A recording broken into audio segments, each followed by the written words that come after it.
Good morning and welcome. It is 9 o'clock in the morning. It is the 31st day of December 2021, the last day of the year. It's 47 degrees and mostly cloudy here in Ventura, California, but the sun is coming out. The plants are growing and happy. I'm having my first soda/coffee of the day, which I'm going to slurp. And it's time! It's time to take a look at the tabletop role-playing game Year in Review. And oh my giddy aunt, what a year. I don't know what that means, oh my giddy aunt, but apparently it's an explanation. Kind of like Sweet Christmas or, just Great Caesar's Ghost. So first and foremost, my little icon here apparently might be from a game. So if anybody knows this is from a game and I'm violating copyright, let me know. I just did a search for generic angry person GIFs, and I found this one and I liked this one, but I've been told it looks like it's from a game. So if this is from a game, let me know. I don't want to violate anybody's copyright unknowingly. All right, moving forward. Tabletop role-playing game Year of the Review. It is the year that I got better and worse at this whole video thing. I became more well-known and became more insulted and targeted. I joined some groups, left some groups, made some friends, lost some friends, learned new things about the interweb, forgot things about the interweb, upgraded my technology, and downgraded my technology. The more I learn, the less I know. Hopefully in 2022, we will finally maybe get a handle on this internet thing after doing this for almost 5 years. And of course, it was the year of Bedhenge. Bedhenge! Who knows what Bedhenge mysteries will we see in 2022? Perhaps we've seen the end of Bedhenge, or perhaps it's only the beginning. For me, it was the year of finally going back to my friendly local game store, Cess Games and Anime here in Ventura, and running again. Sadly, still not a lot of players coming back to the stores, but hopefully. I got to play in some online games, thanks to Aaron the Pendantic, who managed to kill my character in almost every game we played. Mostly, I published a few things. I got a lot of work done. I grew my little internet empire. I got more subscribers. I found new things. I even made merch. And I think I made like $5 this year. So, for me, it was an okay year. Tabletop role-playing game. Nothing really excited me. Several things disappointed me. Nothing really captured my attention or heart the way some games have in the past. But there are some things I'm looking forward to in 2022, most of which involve independent games. So, looking back at 2022, the year in review, obviously, crowdfunding. Crowdfunding accelerated hugely. This was the year of the $million/multi-million club in Kickstarters and crowdfundings. We had games making $2, $3, $4, $9 million on crowdfunding. Currently, the highest is the Avatar role-playing game at $9.6 million. Yes, I know you're going to say, but the Critical Role thing made like 10 point something. But that was for an animated cartoon that's going to be on Amazon starting, I think, late January, unless they push it back again. This is for an actual tabletop role-playing game. So for an actual tabletop role-playing game, crowdfunding, Kickstarter with no backup from any major corporation, $9 million. A lot of caffeine time. I think the problem is I talk too fast. I talk faster than my brain calculates the words. You need to start talking slower. So the main prediction for 2022 regarding the world of crowdfunding is more and more crowdfunding, including big names. Big names are going to start, supposedly, maybe, doing independent crowdfunding Kickstarters or doing more things with Humble Bundle. Yes, I'm still calling it Humble Bundle. And bundle of holding and PDFs and trying to get their stuff funded through the independent investors as opposed to just making the money themselves. Now, there's a lot of positives in that and a few negatives. Mostly, it shows people in the industry what we, the public, are interested in.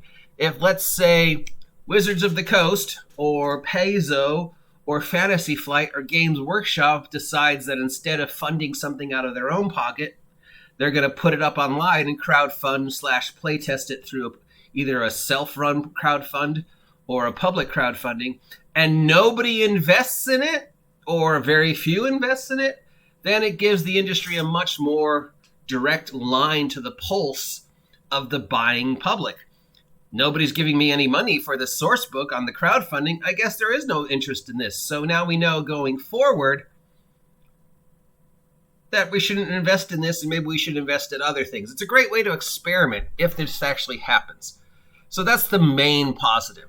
The main negative is if big companies like Wizards of the Coast, Paizo, Games Workshop start crowdfunding, it's going to drown out the smaller companies because Paizo and Wizards can afford to have much bigger ads and take up more digital space and produce more digital attention grabbers than, say, Bob's Garage Game Company that's making one thing.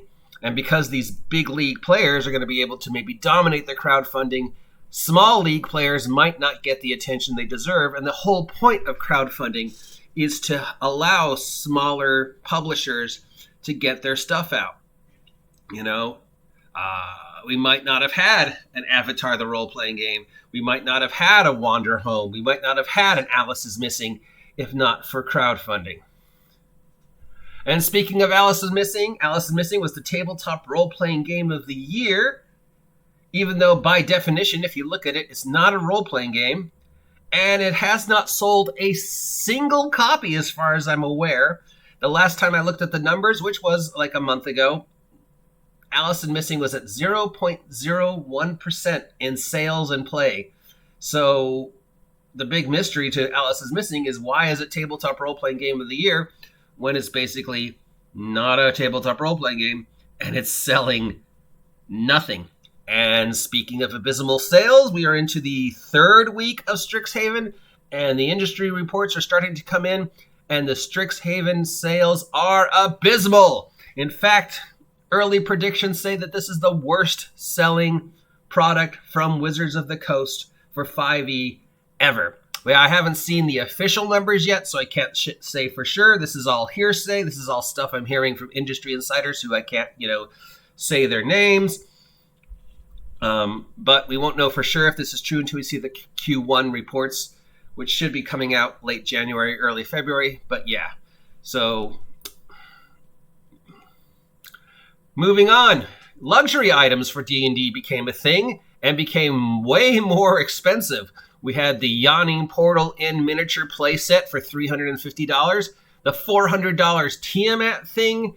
We had the Beetle and Grimm super special box set deluxe edition. Here's $200 for a game that I could have spent $40 on, but it has a big cover. So yeah, luxury items, which is strange that in a year where a lot of people were struggling to make money because of COVID, these companies are like, here, buy this $400 thing. And people are like, yes, I need it. No, spend your $400 on food, rent, and clothing, not on a giant Tiamat figure.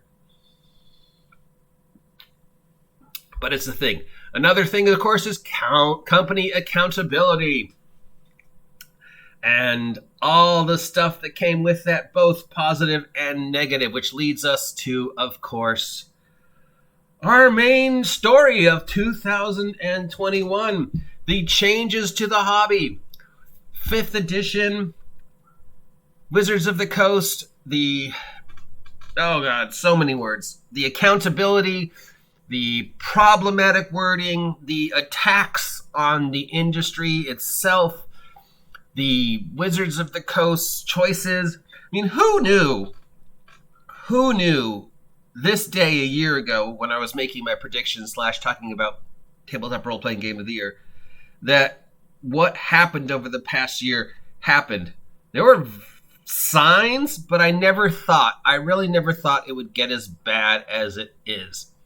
I mean, there's literally a content creator out there flying the Nazi flag on his vlogs and regularly attacking everybody else causing unbelievable trash fires across the tabletop role-playing game community, all in the name of trying to make the hobby better. There's another one who threatened people who didn't play 5th edition.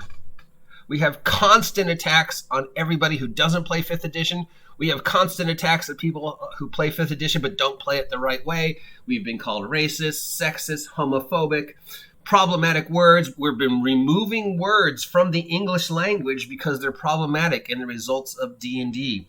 Wizards of the Coast has made so many choices this year regarding Dungeons & Dragons, as has Hasbro, that it's even hard to say, is it still D&D? I mean, yes, it's still D&D. Hasbro can call anything they want D&D because they own the name. They could literally call an envelope D&D, and we can't argue with them and say, yep, that envelope is D&D because they controlled the name. So, yeah, obviously the main story is, number one, the changes to D&D from the beginning of the year to now. Removal of races, changes to races, accountability of races, things being called racist, things being called problematic, drastic changes to the core rules. I mean, alignment, even height and weight were changed. Tasha's, Witchlight, and now Strixhaven, all changing the way the game looks. Of course, we had the Wizards of the Coast versus TSR but debacle, and all the things generally evolving TSR 3.5. At the beginning of the year, people were just like, TSR? Isn't that the company in Texas that's the number one seller for concrete flooring? To multiple lawsuits, multiple name changes, multiple accusations. Who actually owns the TSR title? Wizards of the Coast suing TSR, TSR 3.5 suing Wizards of the Coast, Wizards of the Coast going back and suing TSR 3.5, TSR in the Hobby Shop Dungeon. Now there's 3 TSRs, now there's 1 TSR, now that company has changed its name. Accusations of transphobia and racism against TSR. Horrible secrets coming out about the people who are behind TSR and their political motivations. Wizards of the Coast attacking older generation players. People who play 5th edition attacking older generation players like myself. The legal, moral issues that have addressed D&D 5.5 and Wizards of the Coast and TSR this year.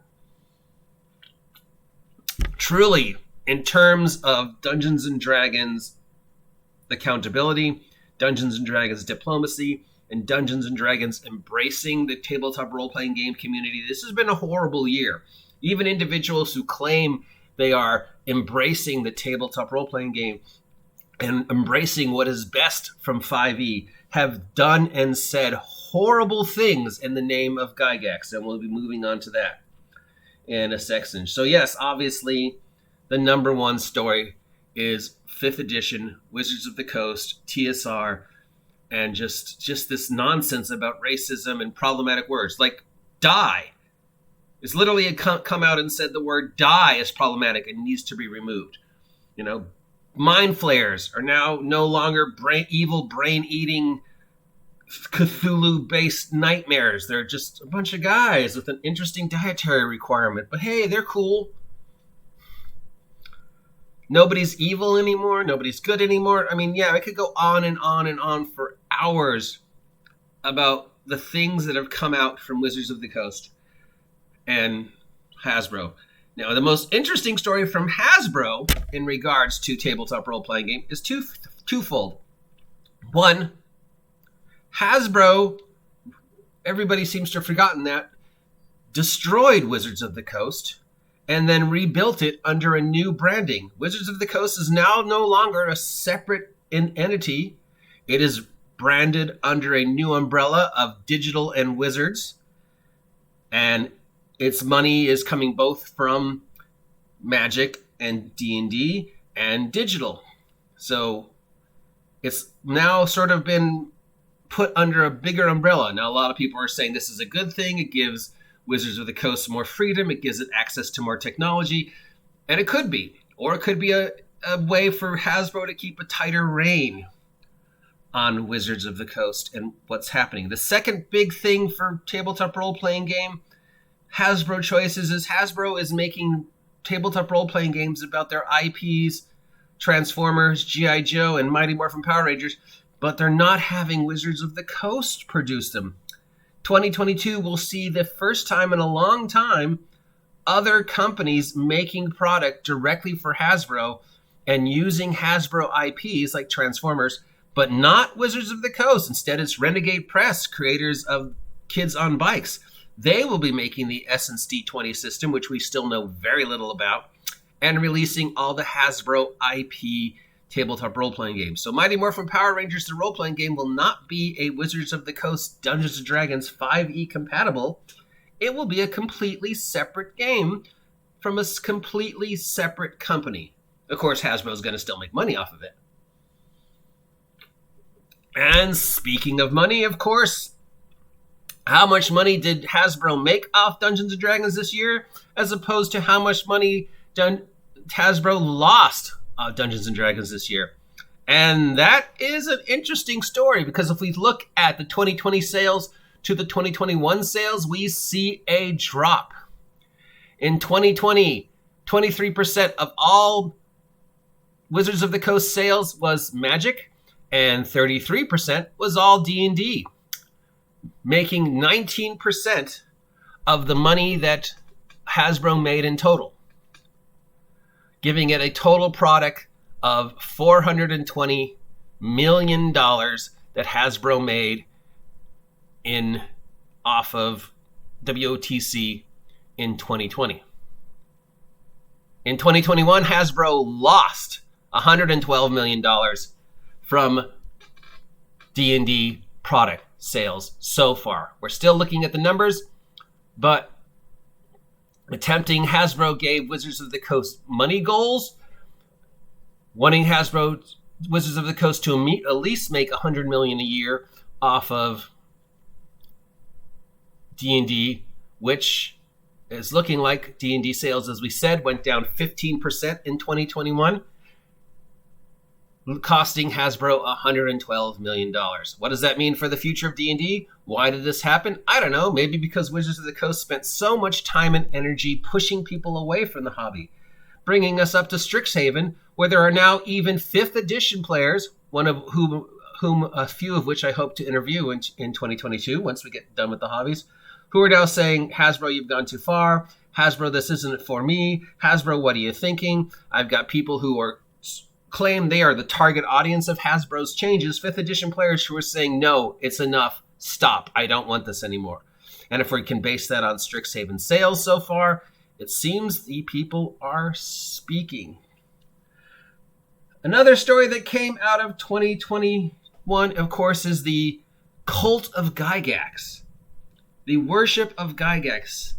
People claiming that they are gaming in the way Gygax intended, and we're not. And a lot of these people are, of course, people who play 5th edition and are saying, we have this cult of Gygax. We have these scions of Gygax. We have these individuals who are coming forward and, yelling and screaming about 5th edition is what Gygax wanted. We have to play this way. 5th edition is what's going to save the world. 5th edition Dungeons & Dragons is the single most important thing in America. 5th edition Dungeons & Dragons and Gary Gygax. There's this guy out there who's saying Gary Gygax is more important than major political figures and should have a statue that's taller than the Statue of Liberty, and how 5th edition is Gygax's dream. And, we're not playing the way Gygax intended. Except, of course, Gary Gygax has absolutely nothing to do with 5th edition or 4th edition or 3rd edition. In fact, there are only 9 D&D products that have Gary Gygax's name directly on them. Everything else he might be, had something to do with, but they're not his creations. And 5th edition is not the end of the Gygax's dream, nor is it what Gygax wanted us to play. And the thing that pisses me off the most about these people who say they're doing it in the name of Gygax is they never met Gygax. They never talked to Gygax. They have no idea what Gary wanted because he's been dead for a bit. So, yeah, these people are like, oh, Gygax this. You need to play the Gygax. This is the way Gygax intended. You have no way of knowing what he intended for us in 2022 because he's been dead for a while. And the last product Gary had his fingers on was Castles and Crusades. So really, if you want to be championing the way Gygax played, the way Gygax ran, what Gygax wanted for the industry, you should tell 5th edition to go to hell and support Castle and Crusades or support other games that he actually touched. So yeah, this cult of Gygax has become a thing. These individuals who are attacking people who aren't playing Gygax's way is just a big fallacy, because Gygax has nothing to do with 5th edition.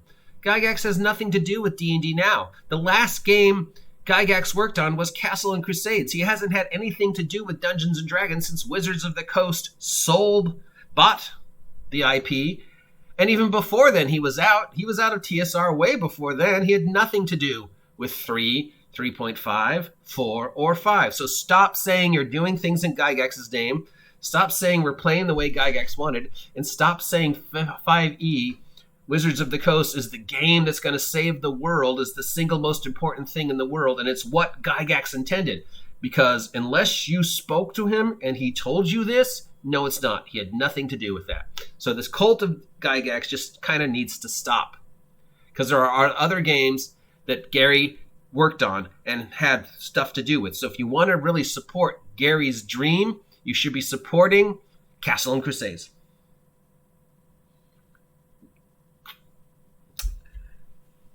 And of course, the other big thing, last thing, is it's been a great year for indie publishers. Thanks to Kickstarter and crowdfunder, dozens of independent publishing games were able to get out on the market and see the light of day and change the direction of the hobby. And we're seeing games like Wanderhome, Lasers and Feelings, Mothership, Alice is Missing, showing us, at least now, what the industry thinks people want. Much more character-driven, much more story-driven. Some games seem to be focusing less on rules and crunch and more on just storytelling, while other games seem to be more crunch, optionals, character builds, crunchy rules. If there's one single company that has come out on top in 2021, it's got to be Free League.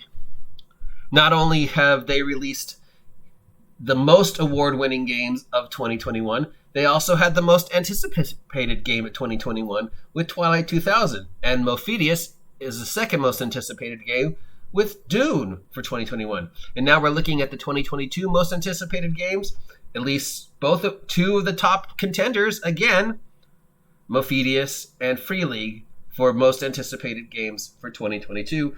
Plus a lot of independent publishers. We thought we'd see more IP games, but realistically, other than Dune and Twilight 2000, we didn't really see a lot of movie, TV, book, cartoon-based tabletop role-playing games. So the tabletop role-playing game industry seems to be drifting away from the Hollywood model and back to let's just experiment and see what works, which is mostly a good thing. Though, of course, if we look at a lot of the games that are coming out in 2022, it does now seem that they're drifting back to the, can I make a Blade Runner? Can I make a Cowboy Bebop? Can I make a, Cyanide and Happiness game? Who knows? We will see what 2022 brings. But right now, we are looking at the most anticipated games of 2022 being from Free League and Mophidius.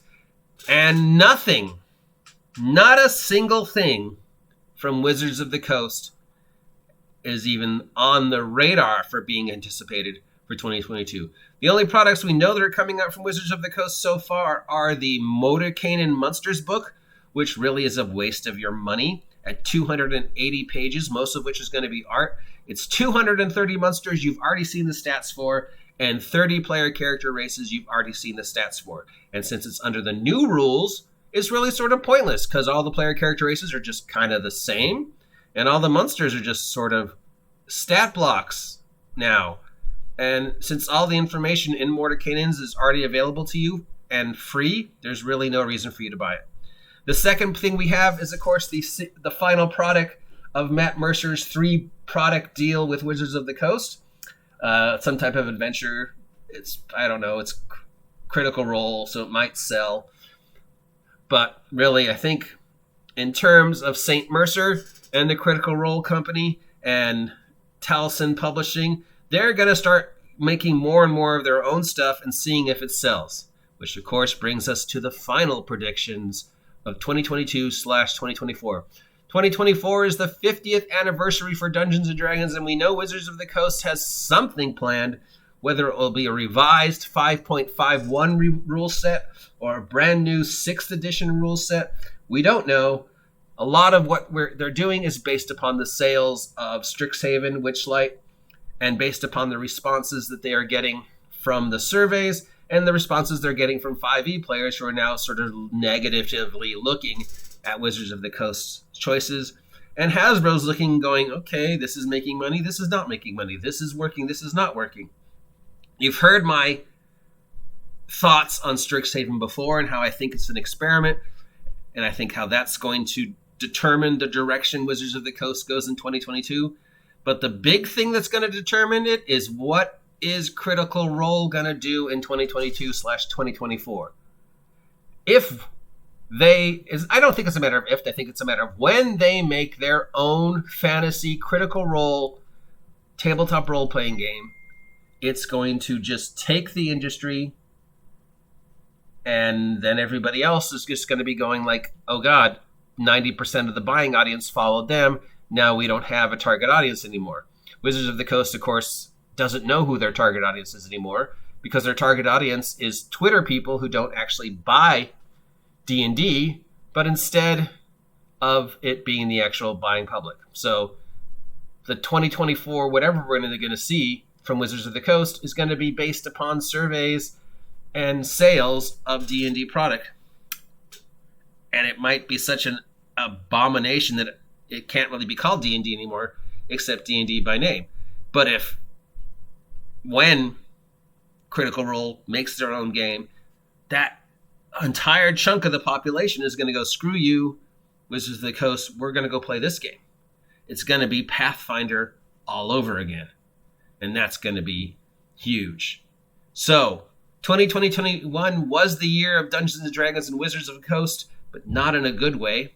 2022 is going to be the year to determine the future of the hobby, and I think we're going to start seeing the Titanic of Wizards of the Coast D&D start to sink. Now, I could be wrong, and I know there's going to be a lot more controversy and a lot more bullshit and a lot more vlogger on vlogger violence and vlogger on vlogger insults. And yes, even though I said I didn't want to see any more vlogger on vlogger negative commentary, I have been guilty of violating my own ideals and I guess being a hypocrite and saying some things that people might have thought were addressed at individual vloggers and calling one or two individual vloggers idiots or elitist fools. And in return, I've been called multiple names and received threats. And I would love to say I'm not going to do that in 2022, but I probably am.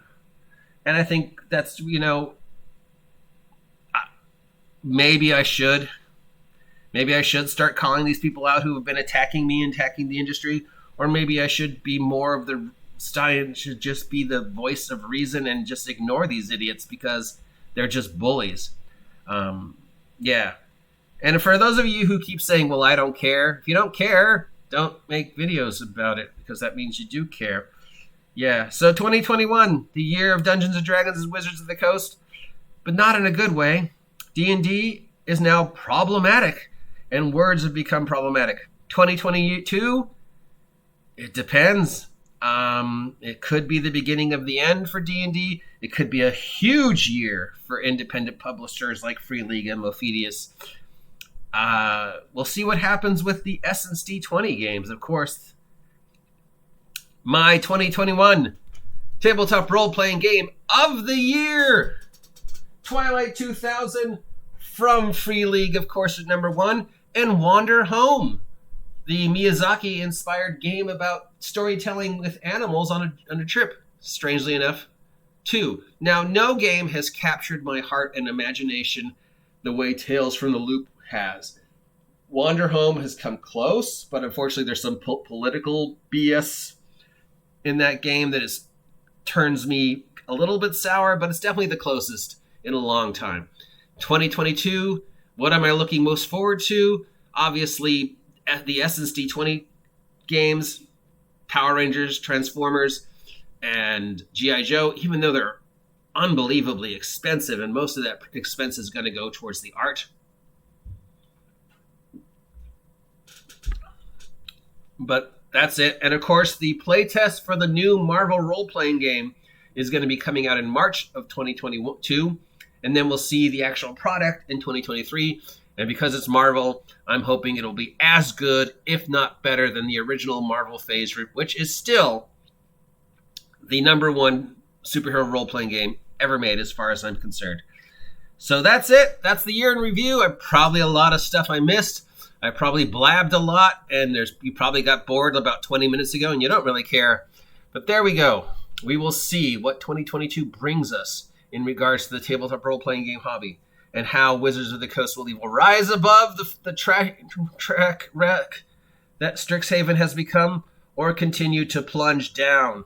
And hopefully we can just, start ignoring the cult of Gygax and the idiots who are insulting us and focus on more important things, like Bedhenge. Will 2022 be the year of Bedhenge?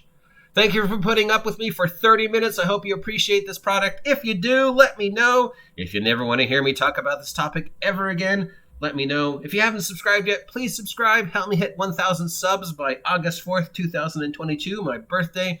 Till then, have a safe new year. Support your friendly local game store. That's Zest Games Anime here in Ventura.